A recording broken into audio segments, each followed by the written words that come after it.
and he taught me the tailoring business in his shop. At the age you and Harry Truman had somewhat similar backgrounds. And I've got a story I can tell you about that too.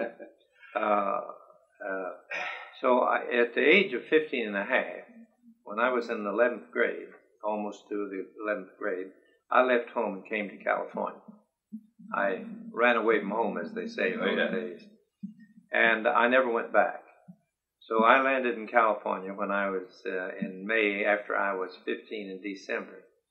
And I liked it so much out here that I stayed. And I bought a little cleaning and pressing shop in an oil field town of Montebello. They just discovered oil there, and it was a kind of a boom town, you might call it, at 10 miles east of Los Angeles. It's now about, well, at that time it was about 2,000 people that lived there, and now it's about 60,000.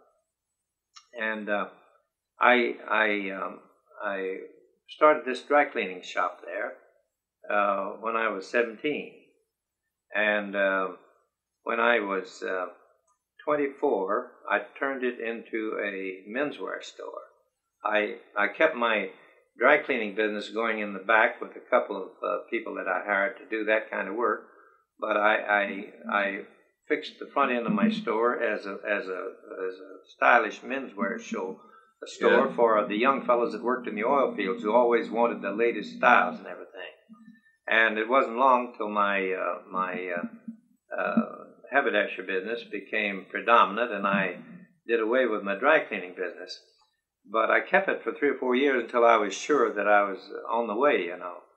And then in 1931, the Depression hit California. It started in 29 back in the East. And by that time, Ms. Holifield and I got married just before we were 19, in November and December before we were 19, in September before we were only 11 days apart. We were 19 in December. Well, the children came along, and by 1931, I had built my own home and paid for it, and I had a business that was making me at that time about $10,000 a year, which was what they paid the congressman at that time. Yeah, I was going to say that was a handsome salary.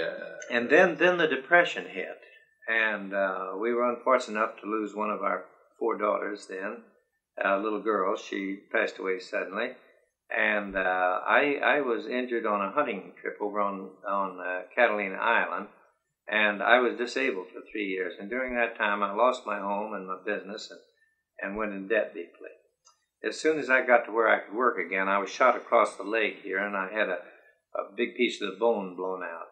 And I'm not going to tell all this on the television, but I'm just telling you so you can kind of get a little background of my because I have no college education. I had to go through the College of Hard Knocks, and then I had to study. I was a voracious reader, and I was very much interested, and I became particularly interested in politics when the Depression hit, and I saw my customers losing their jobs. We had a third of the people then. There was about 43 million people working, and a third of them were out of work. 33 1/3% of the people were out of work in the Depression, you know. And we've got 9 or 10% unemployment now. We think that's pretty bad. But when we had a third of the people out of work and the banks were all closing, my bank closed at that time too, the little bank that I had my account in, and so I lost my bank account. I lost my home. I had to put a mortgage on to take care of my medical expenses. And so by 1934, when I was able to really go back to work and stand on my feet again, why, I was pretty well wiped out, see. Oh, yeah. Well, I moved my store about 5 miles from Montebello down toward Los Angeles, where the population was thicker. And from the very start, it prospered. And let's see, Congressman Holifield, I think that what you're telling me is exactly what I would like to have you. Well, this is why I'm telling you. So if this fits in with what you want, because I think this is a perfect introduction to how you got into your political career, because it's the background. It was the Depression that brought me into it. And I started to work, that was at the time Roosevelt was elected. Yes. I started to work in Roosevelt's campaign in 1932. And I was at that time 3 years younger than 32. I was 20, that'd been 29, I guess, 28, 29. I started in really working to help elect other people to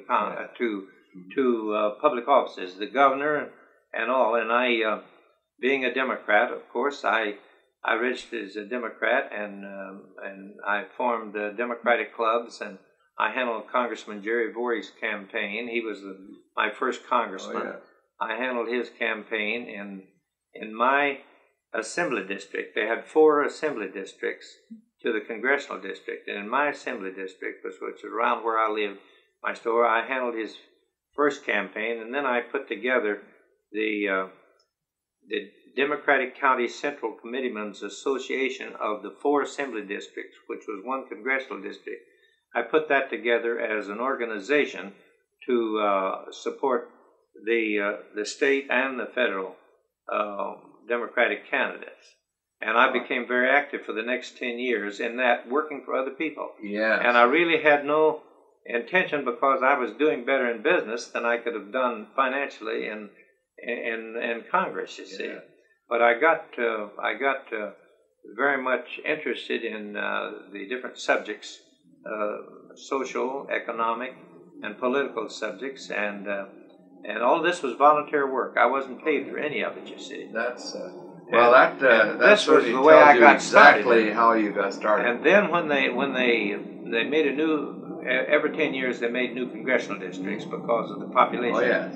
And they made a new one around my hometown and my business area, and the Democrats wanted me to run for Congress. Oh, yeah. And I ran, and it was a new district, my 19th district, which I served for 32 years. And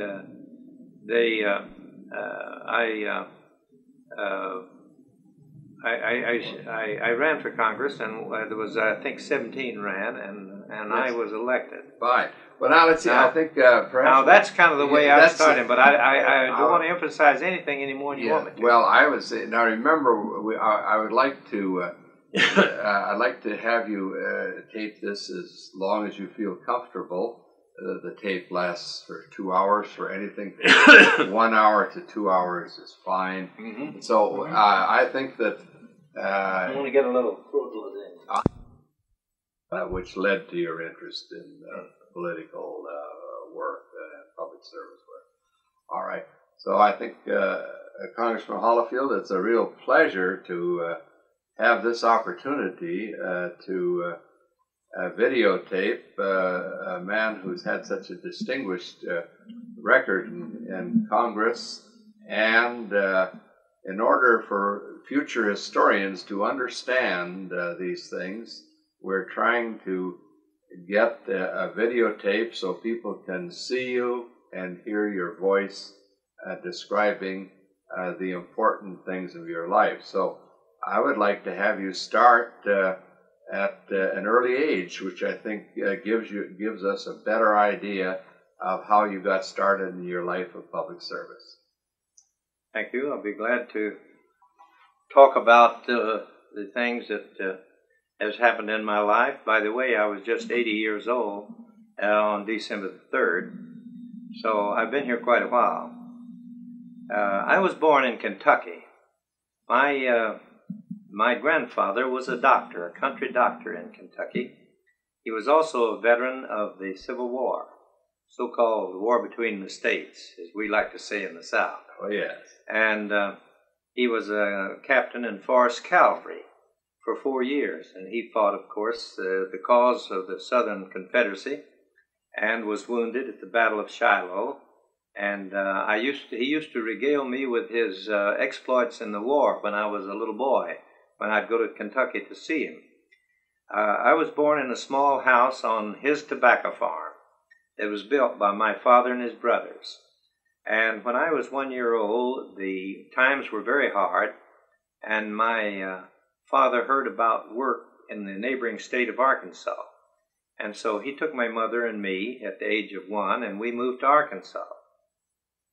And we lived in Arkansas from the time I was 1 till I was 15 and a half. In the meantime, during that period, my mother died at the age of 9. And after about a year, my father married again, and so I had a stepmother in the place of a mother at that time. And things were not very pleasant around home, I'll put it that way, mildly. But I early learned to take care of myself because my father was a tailor and a cleaner and presser. And he taught me sometimes at the end of a stick how to do that. Yes, well, you had a good start in life. I had a good start in life. And as a matter of fact, the coincidence is that you and Harry Truman got a somewhat similar start in life. Well, yes, and I might tell you a short story about that.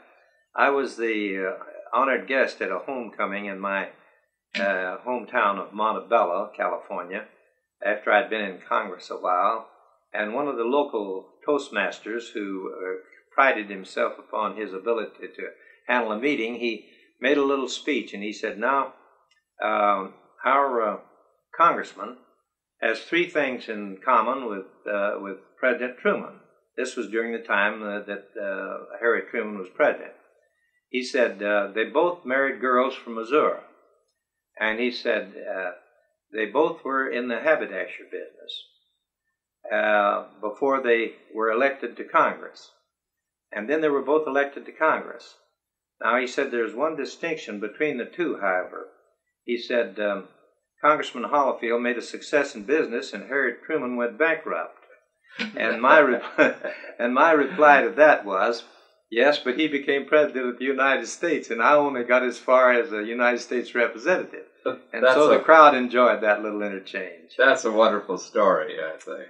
And I was very fond of Harry Truman. I admired him as many other people did. And when I was, as I said, when I was 15 and a half, I came to California, and I worked in various jobs, mostly at my trade in the cleaning and pressing business, which had been taught me because I could make about twice as much money there as I could in common labor. And then there was an opening for a little cleaning and pressing shop in a little oil town close to Los Angeles, just 10 miles east of there, and I heard about it from some friends of mine who lived there. And I went over and bought this little cleaning and pressing business. And I started then at the age of 17 as my own boss in a little cleaning and pressing shop. And I met a girl there in Montebello that I was very much attracted to. And so we were married in September before we were 19 years old in December and November. And so we got a pretty early start in life. And most people said, well, those kids don't know what they're doing, and this won't last very long. Well, it's lasted quite well. We just celebrated our 61st wedding anniversary just the other day on September the 14th. That is fantastic. And so those two young people, they knew what they were doing, I guess. Yes, they both made very good choices. Well, anyway, getting back to the business, I ran this cleaning and pressing business for a few years, and there were a lot of young men working in the oil fields, and they wanted stylish shirts and ties and things like that, and they asked me, why don't you put in a stock of haberdashery? So it sounded pretty good to me, and I put in a stock of haberdashery, and it wasn't long before my haberdashery business was outpacing my dry cleaning business, and I was making more money at that, and I finally gave up my dry cleaning, and then I was in the clothing business. And I was in the clothing business up until the Depression. I started in 1927 in the clothing business, and in 1931, the Great Depression, and it was a great one, hit California. It had started in Wall Street in the fall of 1929, and it gradually rolled west, and it finally hit California in the early part of 1931. We had, in the United States then, we had about 43 million workers on the rolls working, and we had over 13 million out of work. So we had 33 1/3% people that were unemployed. Now that sounds pretty bad, but it's worse than it sounds, because in those days we had no Social Security, we had no industrial pensions, we had no Medicare, we had none of the great social programs that later on was put into effect, first with President Roosevelt and then by successive presidents after him, both Democrat and Republican. And of course, when this depression hit me and my little bank folded, as thousands of banks folded in the United States in the 1930, 31, 29, 30, 31, and then when Roosevelt was elected in 1932, I listened to him on the radio. That was when the radios first came in. And I thought, this man talks the way I see things happening around me. The people of my town were out of work and they were hungry, and there was no place to go but the soup kitchens and a makeshift way, and they gleaned the fields and things like that. And so I became very much interested, because during that time I too was suffering from the economic depression. And to make a long story short, I lost my home, which I had already paid for. I lost my business during those 3 or 4 years of the Depression. And I became very active in politics as a result of that. And I can just go ahead, if I might interrupt here just for a moment, I can please do so. Certainly relate to that, because I came to California in 1932 as a graduate student at the University of California at Berkeley on the very handsome scholarship of $50 per month, and that was all I had to live on. And that I felt, most people say how terrible things must have been. I said, well, really, I considered myself fortunate, because there were large numbers of people who did not have even $30 a month to live on. That's right. You can confirm that from first-hand information. I was busy in the days when they started the Civilian Conservation Corps for the young men who were going out into the hills and working in the woods and forests and streets and so forth. And also in the days when men could not find jobs, men with families, and I saw the suffering that went on in my own neighborhood, and that caused me to become intensely interested in the economics and political philosophy of our country. And I became very active in the Democratic Party in helping to elect people that I thought would be good people and had a good heart and were willing to do something about it and to follow the program that Roosevelt was putting in. For the next 10 years, from 1932 till 1942, my business prospered. And I regained my financial standing. I paid for my home again and was doing very well. And about that time, in 1940, they reapportioned all the districts in California because of the tremendous growth in California. And they made a new congressional district around the town that I lived in and the town nearby that I had my store in. And because I'd been active in politics, the different Democratic people who were active in politics came to me and they said, why don't you run for Congress? And I said, well, I don't think I could. I said, I've built my business up now to where I'm making as much as I would make in Congress, and therefore I would,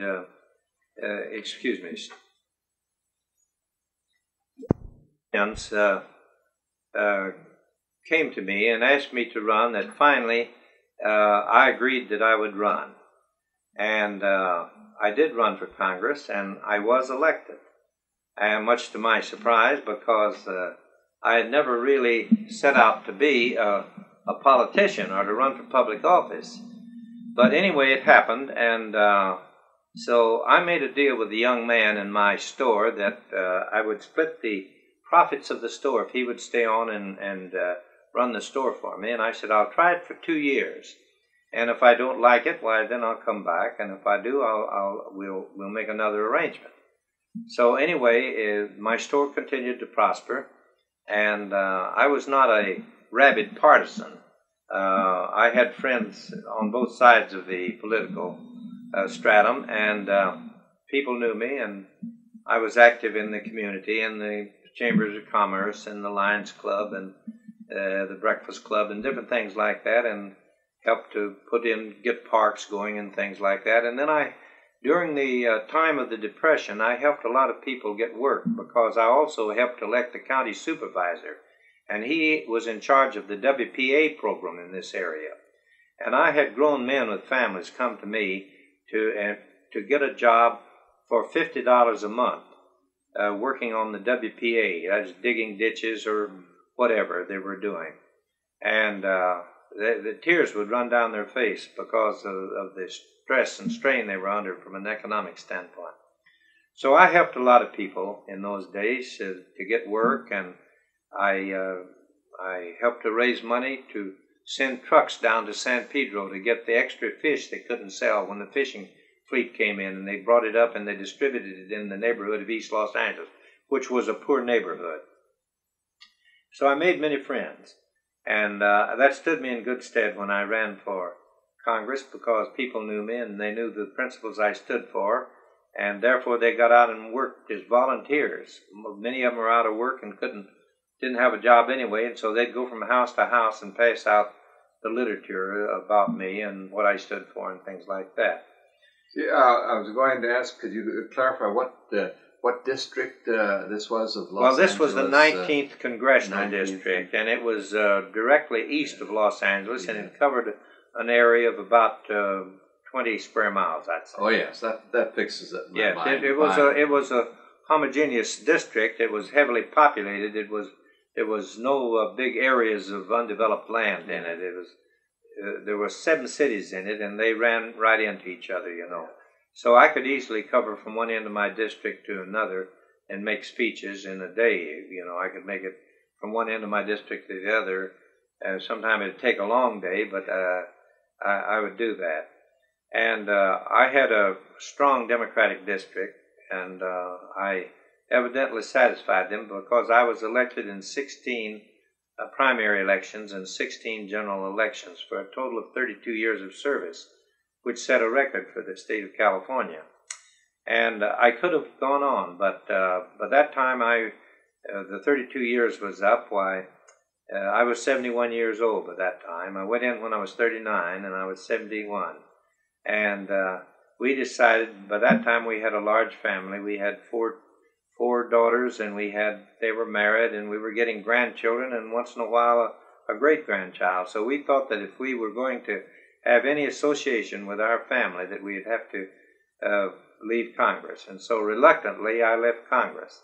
And I will say this, that I missed it very much. I had withdrawal pains for 2 or 3 years. Oh yes, I can well imagine. But I busied myself with first with my business, and then after a couple of years I closed out my business, and then I did a lot of public speaking in regard to political affairs and my life in Washington and things like that, at high schools and colleges and places like that, trying to encourage young people to get into the political stream and become active in it, not just to carry a card against something, but to really get in and elect people to public office that they thought would be good for the people to have. Yeah, that's a wonderful thing, to encourage people to participate. And I enjoyed that very much because, I had young people in my own family, you know. I had children and grandchildren that were growing up, and I always enjoyed being with young people and trying to help them.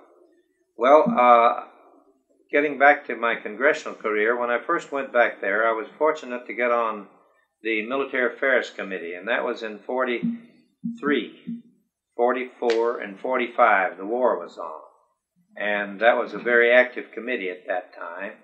And at the ending of that war, if you remember, in 45, the 2 atomic weapons were exploded over the 2 cities in Japan and destroyed close to 200,000 people and wiped out those cities completely. It made a tremendous impression on me, and I thought about it, and I intuitively believed that this would change the whole course of history. And so I became very much interested in it, and about that time, the so-called May Johnson bill was sent to the Congress in 1945, in the latter part of 1945. And the Military Affairs Committee of the House had 2 days of hearings on that. The first day was for the Secretary Patterson to come over from the War Department and testify for the bill, and General Groves, who had been down at the Manhattan Project in Oak Ridge that made the bomb, he testified, and a few others like that. And then the chairman of that committee, a man by the name of Andrew May from my birth state of Kentucky, who was, to say the least, ignorant of what the meaning of the atomic weapon was, and he railroaded that bill right through the committee in a day and a half.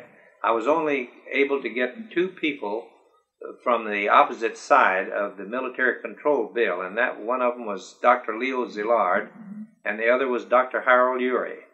And that was the second day's hearing. The first day hearing was held on August the 9th, and the second day's hearing, which Mel Price of Illinois and I, who were on the Military Affairs Committee, begged for them to have some scientists testify. And finally, we told Chairman May that we would go on the floor and tell the members of the House that there was not a fair hearing held on this subject matter, that no one was heard on the opposite side of the military control bill. And with that threat hanging over his head, he agreed to let Dr. Leo Szilard and Dr. Urey testify at the hearings. And of course, they testified against the military control of the bill. The bill set up a part-time. If you, as a former member of the commission, you can understand how little the Military Affairs Committee knew about this. In the first place, it was a complete surprise to them when the bomb was exploded. None of us on that Military Affairs Committee knew a thing about it. That was one thing I wanted to clarify.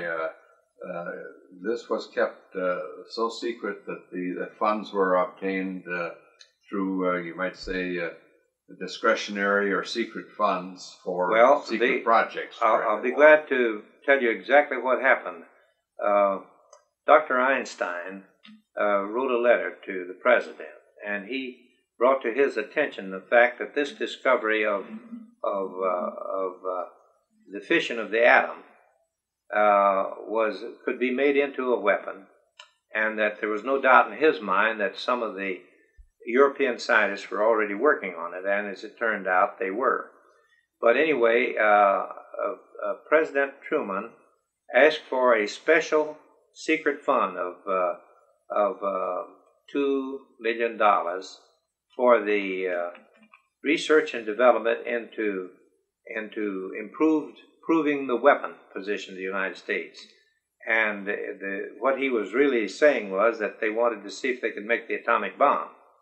And that was the genesis of the atomic energy program, was his support, and they built the town of Oak Ridge and Los Alamos and all the other atomic facilities that you and I both are familiar with.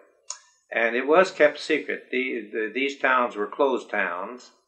They had fences around them and guards, and people in the general neighborhood knew that they were working on war weapons, but they didn't know what kind of a weapon that they were working on at all. And that was one of the best kept secrets that I think ever was kept in Washington, because it's a very hard place, as you know, to keep a secret. Somebody always spills their information to some press, and it usually gets on the front page of the paper. But that was a real secret that was kept, so much that there was only about a half a dozen men in the Congress that knew about it, and those men were the head of the top senior man of the Democrats and the Republicans on the Appropriations Committee, and on the Military Affairs Committee of the House and the Senate. And they were the only ones that knew anything about it, and they didn't know much. They just knew that it was a new novel weapon that was supposed to be very great and very big and very highly explosive. They didn't know much about it. They didn't understand it then or later, in many cases. But anyway, when the bombs were exploded, of course, then the secret was out as to what they had been doing. And it impressed me very much, as I said before, and I decided that I wanted to know more about it. And in the meantime, I had been fighting for civilian control of the commission, and we lost in the House. But I wrote a dissenting report. Mel Price and I signed a dissenting report of 2. I can show you that report if you'd like to see it today. And it was for civilian control. It was for setting up a civilian commission. It was for the ownership of all this material by the government, and for the restricting of patents in this thing that had anything to do with weapons. They would belong to the government, and many other things. That was a very and a full-time document. civilian commission. The May Johnson bill had a military commission set up, and they were only to meet 4 times a year. Can you imagine that? Having been an AEC commissioner, you can understand the concept of the importance of it when these military men would be rotating into other military jobs, and they would only meet 4 times a year to take care of this tremendous discovery that had been made. Yes, this is, in retrospect, incredible. It's that incredible. Anyone could expect that you could go ahead with the promise of nuclear energy under such conditions. Well, as the writer of the dissenting report, I sent that report over to the Senate, and a young senator by the name of Brian McMahon had entered a bill which set up a special committee to study this problem to see how the Senate should handle it. And because Millard Tydings, who was head of the Military Affairs Committee, and Senator Ed Johnson of Colorado, who was head of the Interstate and Foreign Commerce, were fighting for the jurisdiction of this bill, the vice president picked on this young man who had put in this young senator who had put in the bill to set up a special committee to study it, and he called that bill up, and they set up a special committee which operated for about 7 months, and they had hundreds of witnesses on both sides of the question. And in the meantime, the press took it up, and they came out for civilian control, and we kept talking about this in the Congress and making speeches about it, that it must be a civilian control, and Brian McMahon was for civilian control, and as a result, the McMahon bill came out, and it was very much along the line of my dissenting report. It went far beyond that. They explored everything, and it went beyond that. But my report was built mostly upon the letter which President Truman set up under date of October the 3rd, 1945, to the Congress. And that letter set forth a lot of the things that the McMahon put into his bill, as well as my dissenting report, because my dissenting report was based upon that letter of Truman's, which was completely ignored by the House Military Affairs Committee, but it was considered very carefully by the special committee in the Senate. And as a result, at the end of the 7 months, we had a civilian control commission full-time, which you served on with honor and distinction. And it also set up the Joint Committee on Atomic Energy, 9 men in the House and 9 men in the Senate. And I was appointed about that time on President Truman's Atomic Bomb Evaluation Commission for the Bikini tests. And I didn't quite know why I was appointed, but there was a Democrat and a Republican appointed. And I was the Democrat that Speaker Rayburn appointed. And I went out to see the Bikini tests. Well, after I saw the Bikini tests and spent a month out there, and in the meantime saw the places that were cities in Japan that had been destroyed, I traveled out to Japan between the Able and Charlie tests, and saw these 2 cities that had been destroyed, and 200,000 people killed in it.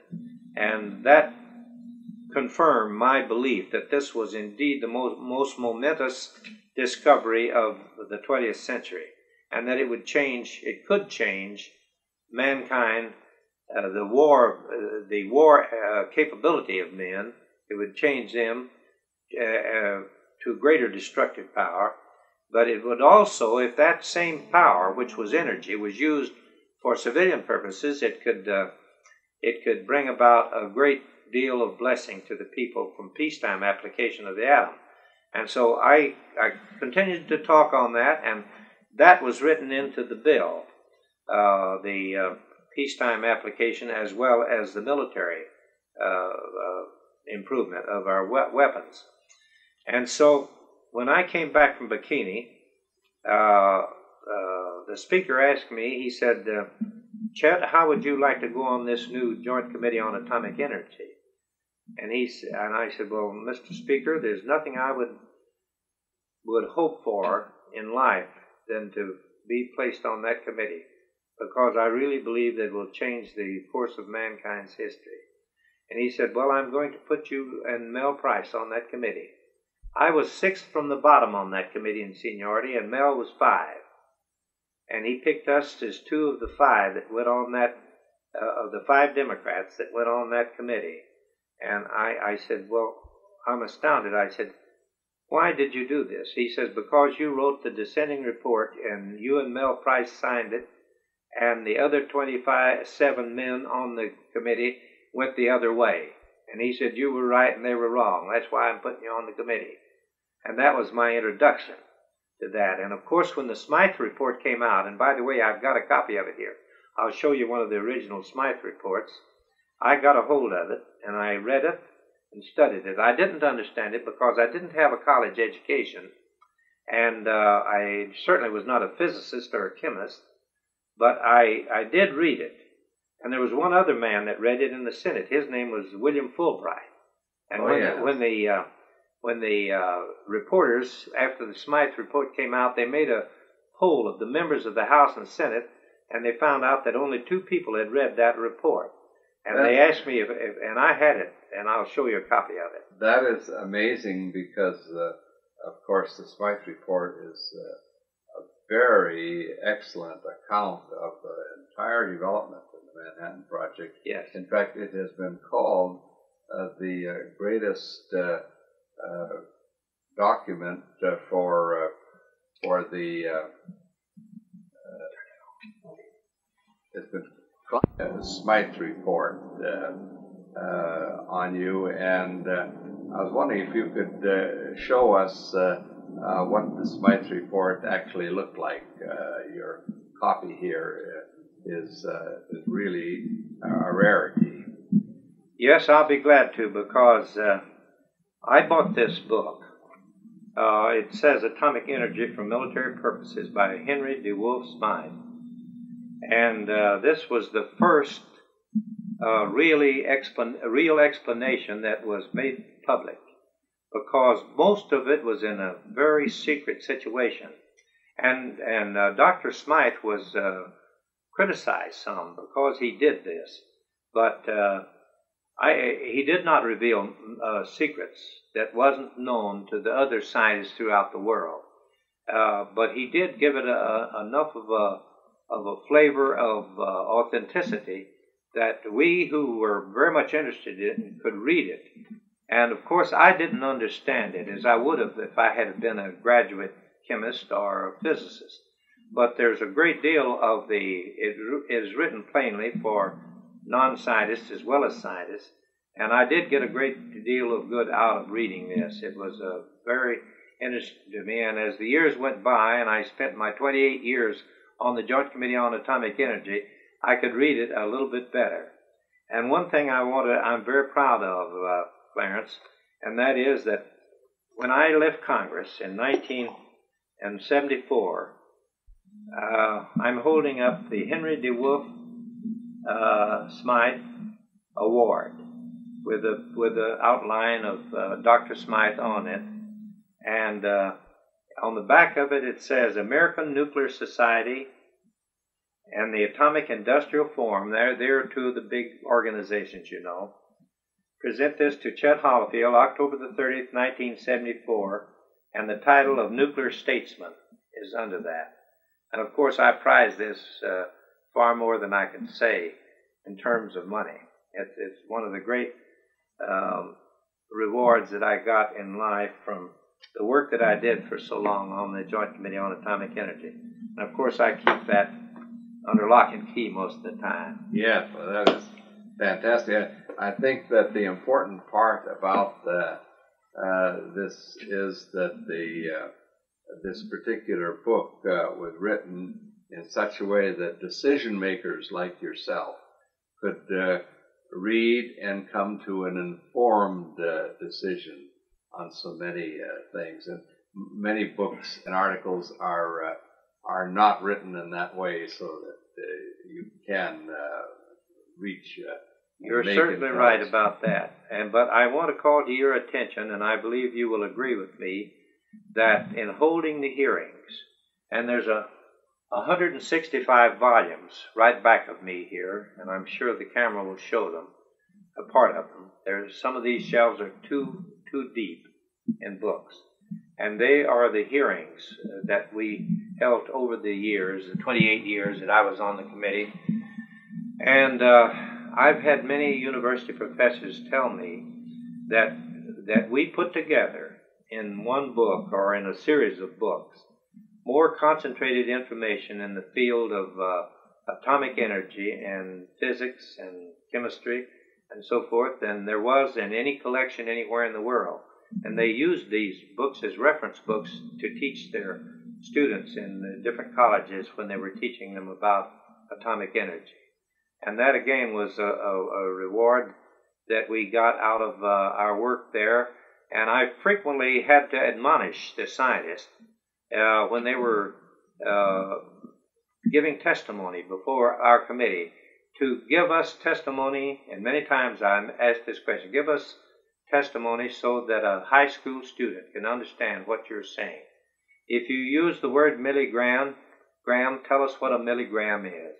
If you use the word Röntgen, tell us what it is. And I would question them. I knew what they were because I'd studied and found out. But a Röntgen was a measurement of radiation. And I would ask them then, when they were talking about a milliröntgen, is that a million Röntgens? No, that's 1,000 Röntgens. See, 1,000th of a Röntgen.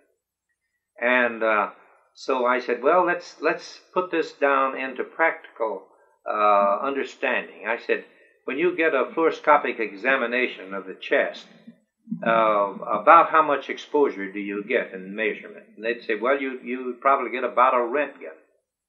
And so I said, well, now the men that work in the plants that handle this material are only allowed to have 5 milliröntgens a year. That's 5 thousandths of a Röntgen. Is that right? Yes.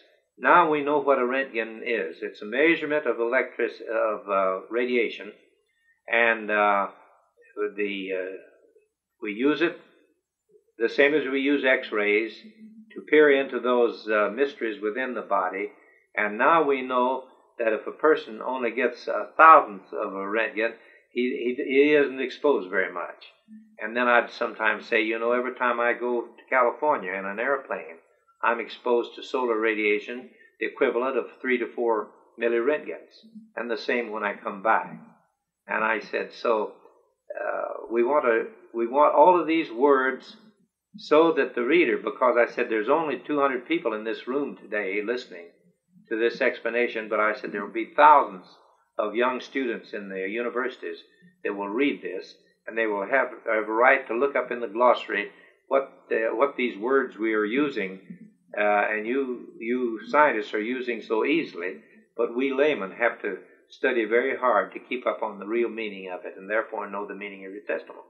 I can only add the emphasis to that point that you just made, because I think there is nowhere in the Congress can you find a testimony which has been organized and presented in such a way as to completely cover the important things about any field, the science and the technology, the safety and the health aspects, and all of these things are so well presented in there that, as you pointed out, it's a wonderful reference shelf for people studying in this field, and every library ought to have a complete set. Well, I think many of them do, and all of the big libraries do, because I've had the professors of these schools like Berkeley and Princeton and others tell me, Harvard, people like that tell me that they use these as reference books for their students who are studying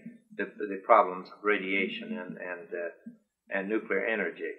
And I had an experienced staff. I never hired a man because he was a cousin or because he was a Catholic or a Protestant or a Jew or a Gentile. I hired men on that staff, and my other members, I don't say just I alone, but all the members of the Joint Committee knew the importance of having a good chemist, and we had a good chemist, and Jim Graham. You know him personally. Oh, yes, I know him. We had Ed Bowser, who was a captain on a nuclear submarine. Yes. And we had other men equally proficient, and we had men that handled the plants, like the Willard Johnson from Hanford, who handled the contracts for the General Electric up there in the big nuclear plants, and we had them from other places like Oak Ridge and others. We had them testify before us, and we had roundtables at the end of the day many times in which we presented anything that looked like it might be in conflict with what some other witness said, and we came to a resolution as to whether that statement was a proven scientific fact or whether it was a theory. And I think this helped to make it more understandable to the layman, and that was, of course, our job as congressmen, was to get the understanding of this tremendous thing to the people of the United States. And that was the way we worked on that committee, and it was a great committee. It worked in the main without any partisanship. It worked because we realized the seriousness and the value of the material we had, and we worked with the commission. We were not enemies with the commission, or the commissioners were not enemies with us, because they had been selected for their special skills in the different fields that covered the atomic energy subject matter. And as you know, we had great scientists on there, like our friend from Berkeley, Glenn Seaborg. Sure. And we had others too. I wouldn't say he was the only one, because we had others that served on that committee.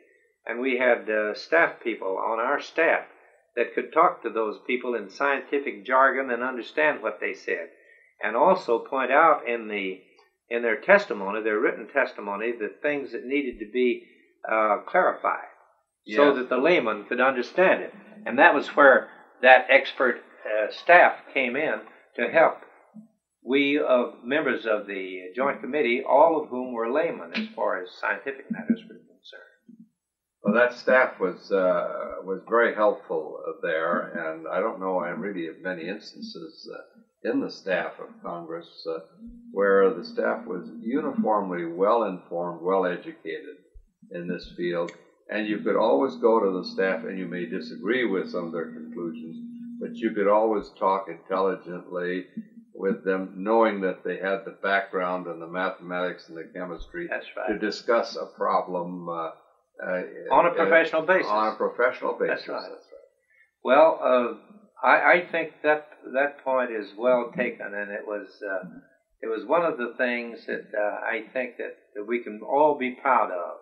And I think the members of the commission, working with the committee, not in antagonism as so many executive agencies and the committees that have jurisdiction over them are always fighting each other.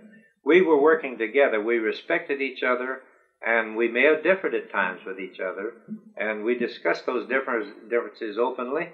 And if we couldn't decide them openly, well, we had executive sessions where we came to a conclusion that was, I think, reasonable and was accurate, and we discharged, in other words, our responsibility as representatives of the people. And I admired every member of the commission, of every commission. I never put down any of them. Some of them I agreed with more than others, but and I think some of them agreed with me more than others agreed with me. Yeah. But it was a civilized interchange of discussion and study of problems, because we were all students. Even the commissioners, who were scientists, were students. We were learning. They were learning every year. We discovered more and more as we worked in this subject matter, and it was an education for all of us. And I'm very proud of the work of the commission, and I'm very proud of the work of the Joint Committee on Atomic Energy. And we never had any leaks from that committee of security information, and we had plenty of it, as you know. We knew how the bombs were made, we knew how many we had, and we knew where they were stationed, and we know what made them go off and all that sort of thing. But there never was a leak from any member of our Joint Committee over the years, and there was, of course, I suppose at least 75 or 100 men in the Congress that replaced each other and worked on that. But we never had any scandal of any kind on that committee. Even our help, the people that we hired them very carefully for their security, but we never had any of them spill any secrets. And so it was a remarkable record of how a representative type of government can function if they were willing to work hard and try to function right. And I'm very proud of my service there. The security has been always was very excellent. That's right. You say that I know no instance where it was ever compromised. And that's amazing too. And that is amazing because unfortunately that's not true in many aspects of our present way of doing things. Yes. Well, I was wondering, you know, that you had so many, there were so many of these projects that kept originating, some from the Joint Committee, some from the staff, some from the scientists, and so on. And which ones do you feel are some of the most important single projects that came along that changed the course of history? Well, I would say, of course, that of necessity, the first, say from 1946 when the McMahon Act was passed, until about 1952, which was a period of 6 years, we were very busy in the weapon field. We knew that other nations were interested. We knew that France was interested. We knew that England, of course, who helped us make the bomb, was interested. And we knew that Russia was interested. We knew that the Russians, in their advance in World War II, had overrun the scientific base at Peenemünde on the Baltic, and that they had captured 400 or 500 German scientists. And all those scientists and all the paraphernalia of those scientific establishments disappeared into Russia and were never heard from again. And we knew that they would, if necessary, they would be tortured to obtain some of the information that they wanted, because that was the kind of a totalitarian society that Russia was at that time, the Soviet Union, I should say. And so we knew what was happening. We knew that there were men in the scientific community in France, for instance, Jolet Curie, who was an avowed open communist. Yes. And one of the fights that I had on that committee was when de Gaulle wanted the plans of the atomic submarines. And the State Department was ready to give it to them. And they came up to us because the law, the Atomic Energy Act, said that the Joint Committee would have the say as to what things would be released and what was not released, what could be made public and what could be not made public. And so they had to, and in the exporting of any kind of weapon material or machines to make weapons or anything like that, they had to get the permission of the Joint Committee. And when they brought that proposal up, the State Department did. And I sometimes think that many of those people in the State Department, and I don't say all of them, but many of them, are more interested in making an agreement than they are in whether the content of that agreement is really good for the United States or not. Because their coups are not scalps on the belt, but how many agreements did we consummate over the last 5 years, with foreign nations? Well, that's a very perceptive observation, because I've never heard that much before, but as we went through so many of these things, that seemed to dominate the thinking. That is, if they'd get this agreement, or this agreement, That would be 3 brownie points. That's right. And the effect on the security of the United States or the welfare of the United States would almost seem to be secondary as to getting these numbers of agreements signed. Well, this was the fight that I made, and it was at that year that the Democratic Party in California wanted me to run for the Senate. And I had good support in California to be the Democratic nominee. The place was going to be open, and I would have had a good chance. But by that time, I realized that it was more important for me to stay on that committee and fight this exchange of information with France, because at that time there were about 50% of the Chamber of Deputies were communists in France at that time. And I know Jolet Carré was a great scientist, I mean a very smart scientist, and I knew that if we gave him the plans of the Nautilus on Friday night, it'd be in the Kremlin by Monday morning. And I fought it and stopped it. And that was withdrawn. That proposal that the State Department made was withdrawn. And I think that I did the right thing then, and I think now as I look back upon it, I did the right thing. Because in the meantime, as you and I both know, that they had a man planted not only in Los Alamos, but in Brookhaven and some others. His name was Claus Fuchs. Yes. And Claus Fuchs was a traitor. He was a German scientist and a very brilliant scientist, but he was also a communist. And none of us knew that. He was at the Trinity test site when we tested the first bomb. And shortly after that, he asked to be relieved because of the sickness of his wife in Europe. And he left for Europe. And he went to work at Harwell in England, in the Harwell Scientific Laboratory. And they got suspicious of him because he was meeting visitors from Russia too often, and some of them he was meeting on a surreptitious basis. And so they followed him, and they found out that, and he confessed that he was giving information on the atomic weapon to the Soviets. So what the scientists had predicted to us, that we may have had a monopoly for 4, 5, or 6 years, came true, because the first bomb was exploded in war over the 2 Japanese cities in August of 1945, and in 1949 the Soviets exploded their first atomic weapon. So it was only 5 years later that we found out that the Soviets now had the atomic weapon.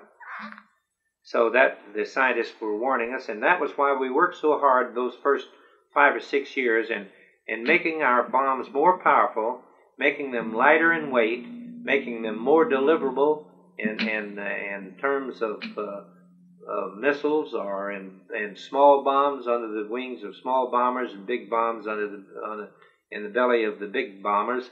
And also we were developing the rocketry too, to use to deliver bombs. And we did a good job. And we had a 5-year jump on the Soviets. And we kept that, and we kept the jump on submarines. And that's a story that ought to be told. And I don't know whether you have time to listen to it or not. Oh, absolutely. Let's a man by the name of Rickover, Captain George Hyman Rickover, who was in the Manhattan Project, came to our committee in executive session and said we should make a submarine that is run by nuclear energy. He said it would be silent, it wouldn't be easy to detect it from a sonar standpoint, because you wouldn't have the ping, ping, ping of a mechanical diesel engine. You would have only the slap of the propeller on the water. That would be the only sound they could pick up. And he said also it would make them free of logistical supply of oil, and more important, of air, because they had to have air to run the diesel engines, much more air than they needed for the men in the submarines.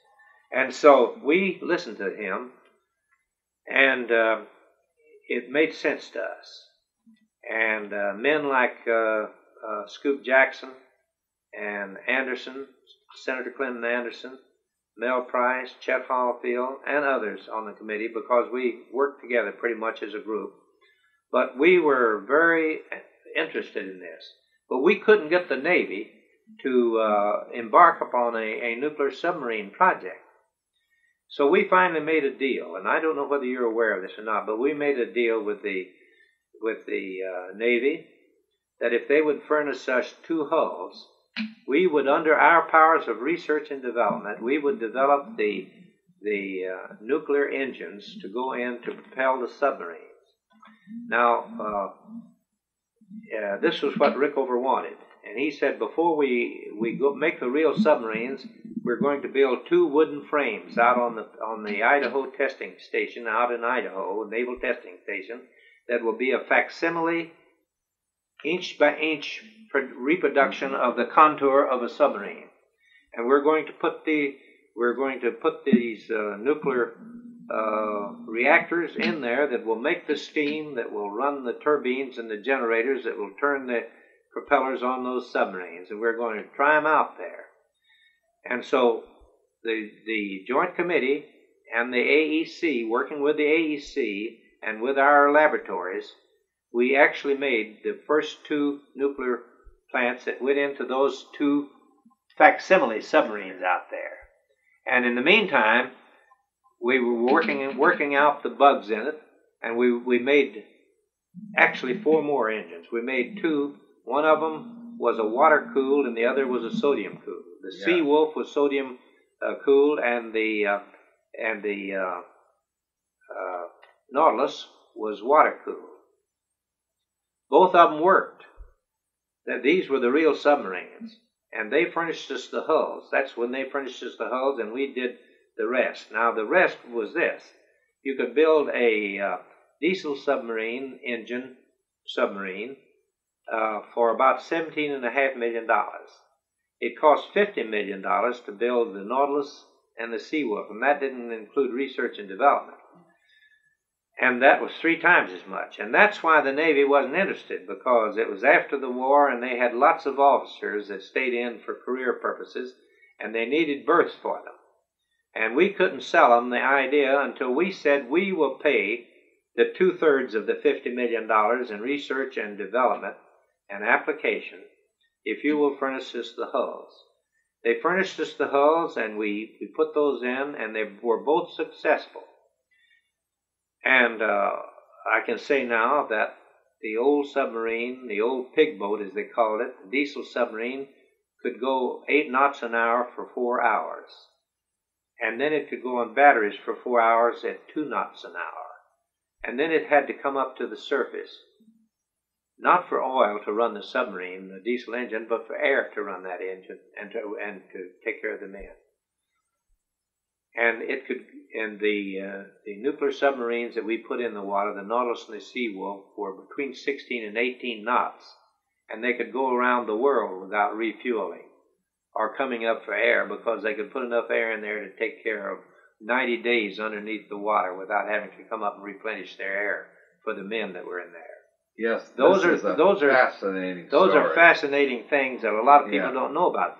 But we got that submarine because of Rickover's idea and his perseverance, and we kept him in there when the Navy wanted to get rid of him and put some of their fair-haired classmates in his place. We kept him there for a long, long time, because we had to make him an admiral. Oh yes. And I don't know whether you know the story about that or not. No, I don't. But, well, we called, it was in the Eisenhower, the first 2 years of the Eisenhower's administration, and Thomas Gates was Secretary of the Navy. And a group of us wanted Captain Rickover to be made admiral. Now, they had 165 admirals in there, and they came to us one afternoon, and they brought all their charts and their organization people, and the Secretary of the Navy, Thomas Gates, was there. And we talked this matter over for about 3 hours one afternoon, from about 2 o'clock till 5. And Senator Anderson of New Mexico was the chairman of the Joint Committee at that particular time. And finally, he had a short fuse anyway, you know, and he he could get angry, and when he got angry, he was tough. And he finally said, "Mr. Secretary, apparently you've been wasting our time, and we've been wasting your time." He said, "We want Captain Hyman G. Rickover made a rear admiral, because otherwise it's mandatory that he retire. He's been in the Navy 30 years, and he's only a captain. He's been passed over, and he'd be retired. We want to keep him in there making these submarines because he's doing a good job." And he said, "There's a naval appropriation bill coming before the Senate in about 2 weeks." And he said, "I'm going to put an amendment on that, making Captain Hyman G. Rickover Rear Admiral by Act of Congress." And with that, and he turned to me and he said, "Chet, what can you do in the House?" I said, "We can do the same thing in the House." I said, "You put it on the atomic energy bill, and when it comes to the House," I said, "we'll approve it." He said, "Meeting's adjourned," and he hit the table with his gavel, and there was a side door. You remember that horseshoe that you fellows used to sit at the open end of that horseshoe, and we sat around it, you know, and the chairman sat up at the head. Well, he was sitting at the head, and there was a door on one side.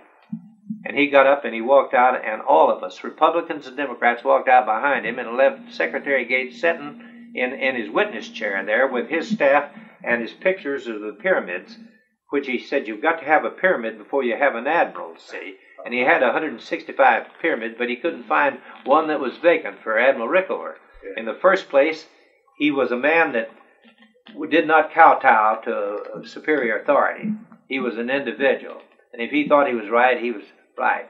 And he also had a lot of friends in Congress because we believed in him. And when he came and they couldn't do anything with him without the Congress knowing about it, you see. And so we made him Rear Admiral. Then when 5 years is up, we went to whoever was the president then, and I think it was Kennedy. Or it may have been Eisenhower again, I don't know. But anyway, we made him the next step in the Admiralty, and he finally got his 4 Admiral stars, all of them 5 years apiece in there. And I know when President Reagan relieved him of his duties, I know that he was past 80 years of age, but he was still the workingest man that I ever knew, and the most dedicated man that I ever knew. And we had a complement of about 145 nuclear submarines at that time, and that was the forefront of our defense at that time. That was the real key to our defense. That was why when Kennedy told them to take the bombs out of Cuba and turn their ships around and take them home, they turned around because they knew that we had the power at that time. We were up here like this, and the Soviet Union was down here in the submarine field, and they knew that we had the superiority. And that's why they turned around, because there was power behind Kennedy's order for them to turn around. Yes, that story of Admiral Rickover is a very fascinating one. I can remember distinctly concerning the difference between an ordinary submarine. This was sort of an advanced ordinary submarine, the so-called guppy snorkelers, that were able to snorkel, which was a great advance. Yeah. And I rode in one of those and had a few dives and so on. And then later on, Rickover arranged to have me ride on the Nautilus. Yeah. And there is no comparison. There is just as much difference as day and night. Sure is. And it really revolutionized essentially naval power. It certainly did. It revolutionized naval power. Completely made obsolete anything that was on the surface. So I was delighted to get that. Well, that is the key to the story, and that could be documented in the records of our committee, if they're available, as to exactly what happened. And I know one time that Rickover was approached by a corporation. They wanted him to go to work for him, and he was making $17,500 a year at that time, and he told them and they offered him $150,000 to start with. And he said, "I'm not interested in making money." He says, "I'm only interested in one thing." He says, "I'm interested in making the United States the primary naval power in the world, because upon that power rests the freedom and liberty of the people of the United States." And he, of course, had lived under the oppression He said it's been good to me. He was brought here as a little boy, 5 years old. Yes. By the way, we had something in common. His father was a tailor, and my father was too. Oh, yeah, that's another fascinating thing there.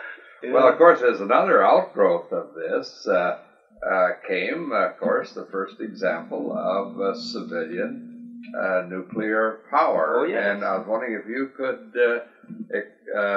give us a little insight into how that came about through your support.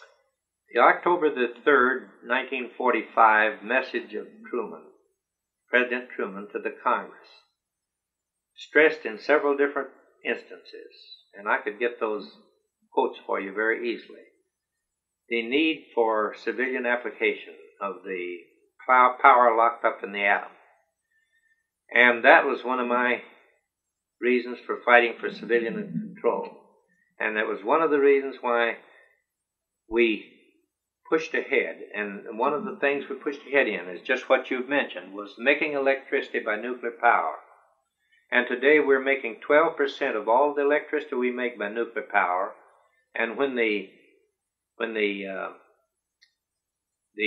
reactors that are now being built, not the ones that have been canceled, but the ones that are being built, about 54 of them are finished, we will have close to 22 or 23% of our total power made from the atom. And that means that we could be free if we would go ahead. And this is one of the disappointments of my life, is that we did not go ahead with the breeder reactor, because that is a super reactor, as you and I both know, that would make us absolutely free from fossil fuels in the future. It was for the purpose of making electricity. And it's just recently that the Senate has denied the last year's appropriations for the Clinch River breeder reactor, and I think it's a tragedy. In the meantime, France is moving towards a 40% goal by the time we get to 26% or 23%, and Japan is moving very fast up to around 30% of their total electricity. And we don't know, of course, what the Soviets are doing, but we know they're building reactors to make power, electric power. And so this is one of the places where we're missing the boat. And this is one of the things that I say, well, maybe I shouldn't have retired from Congress. Maybe if I'd have stayed there, I could have made the difference. But I think when I say that, I would be egotistic to say it and as a certainty, because I could have worked for it, but I don't know. The atmosphere has changed. The people in Congress have changed, and the antagonistic reporting that we get in the press and in the media and in the movies the day after and different things like that, you know, that they're putting on, are scaring the American people of something they don't really need to be scared about. They're scared about electrical power, and yet we've got something like 85 nuclear electric plants in the United States, and not one person has ever been injured on it. But they'll go out and get in their automobile, and 55,000 of them will be killed this year, and over 3 million injured in the automobile. Yes. And they'll use that and say nothing about it, you know. And in construction and other places, why they are losing men. On the railroads, they're losing men. And on the highways and in aviation, they're losing people being killed in the planes and all that sort of thing. But they get on the plane just the same, you see. Well, of course, there's a certain number of risks to civilization. Sure, there is. And, of course, if you go back in history and find out that in tremendous history from during the Dark Ages, people just didn't live to be more than 25 or 26 years old. I mean, everybody was dying off from diseases of different kinds. Diseases of different kinds. Malnutrition. Starvation. Everything. And, all kinds of epidemics and yet disease. These electric power and advances in research and development have made a wonderful life for us. Sure. But people seem to think that back in those days they had no problems. And it's an amazing commentary. But we do have, I'm glad to say this, that when I first handled the authorization bills, they were running $4 or $5 billion a year for our atomic energy programs. Yeah. And they were running 4, 5, and 6 when I left in 1974. And at the beginning, we had very little peacetime application because we were busy with the bomb. But in order to make that bomb, we had to learn how to handle this material safely, and we had to take care of the people that worked in the plants, and we learned the biological problems that we had, and we solved those, and we gradually learned how to do many things. Now, when I left in 1974, the budget was about 52% for civilian application and 48% for military. So in those years, those 28 years, we did make some progress, and today we have, and I just made a speech just recently before the Center for Strategic International Studies in Washington. I made a speech on the 30th anniversary of the Atoms for Peace program, which was announced by President Eisenhower. And with his influence behind it, why, we went forward very fast because we had the president with us on appropriations and things like that, and we went forward very fast. But we were doing a lot before 1952 when he came into office. We were building these plants to handle it, and we were getting the know-how, the mechanical machines to handle this with remote control, this dangerous material with remote control machinery. And all of those things, and all of those became valuable to us in the peacetime application. Yes, all of that, the basic technology. And there's more to be found out there. Oh, yes. You know, we've just scratched the surface. The energy that's locked up in the atom can solve the problem of not only the advanced countries, but of the lesser advanced countries. If we just would put our minds to that in the place of making more weapons for war, if we would just put our minds to making more applications for peacetime atom, why, we could really lift the burdens from mankind to a great extent. Yeah, so there's a fantastic number of these things have come into being as a matter of partnerships and working together and so forth. And today, so many people say, well, you know, in Japan, they're able to work together, the government and industry and the universities and labor and so forth. But I must say that the Atomic Energy Commission had a large number of comparable accomplishments where the legislature and the administration and the bureaucracy and the universities and labor and capital all work together on these things. Sure did. And I think that the Congress, through the Joint Committee, was able to get that friendly spirit of cooperation which enabled us to get things done. And I hope we can regain that spirit. Well, I hope we can too. I don't think it's the pessimism of 80 years that causes me to say this, but there'll have to be a different attitude, I think, on the part of the media. They're going to have to be more realistic, and they're going to have to not be so one-sided in some of their statements and some of their views. And also, I regret to say this because it hurts to say it, the function of the Congress has deteriorated tremendously. We don't have the old-time respect for authority that we had in the days of Rayburn and McCormick and people like that. They were really giants and had proven their worth over many, many years. Today we have an average age in the House of Representatives of less than 6 years for the people that are going there. And with that lack of what we call an institutional memory in the corporations and so forth, in business, without that lack of institutional memory, or you've got a bunch of amateurs trying to do the things that can't be done by amateurs. It's got to be done by people who have years of experience and years of accumulated knowledge, and this we don't have anymore in the House of Representatives, and I'm sorry to say this. Yes, it's very, very disheartening sometimes to see some of these very important issues being subject to such trivial debates. That's right.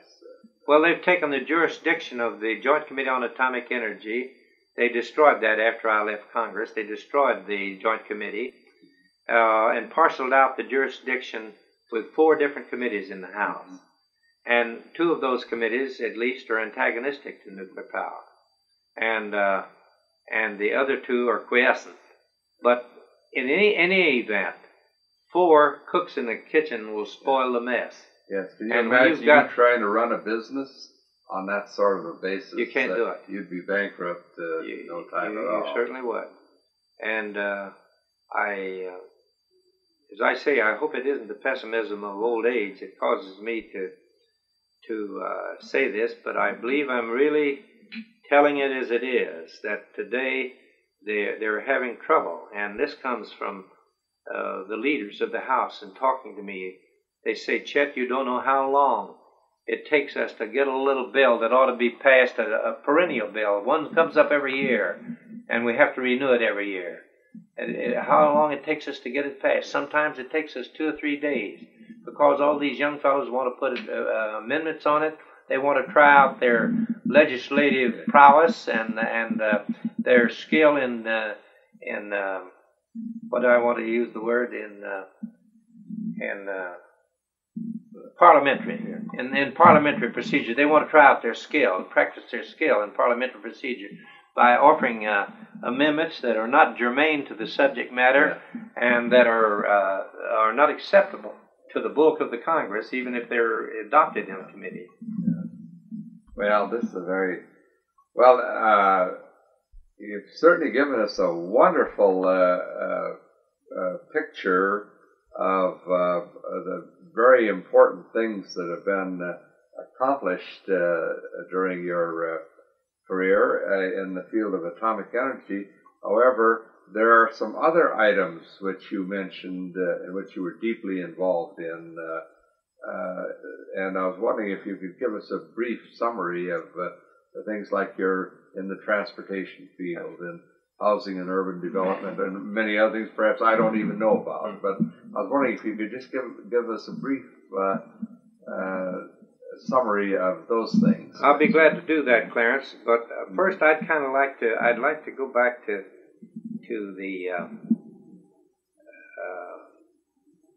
the subject matter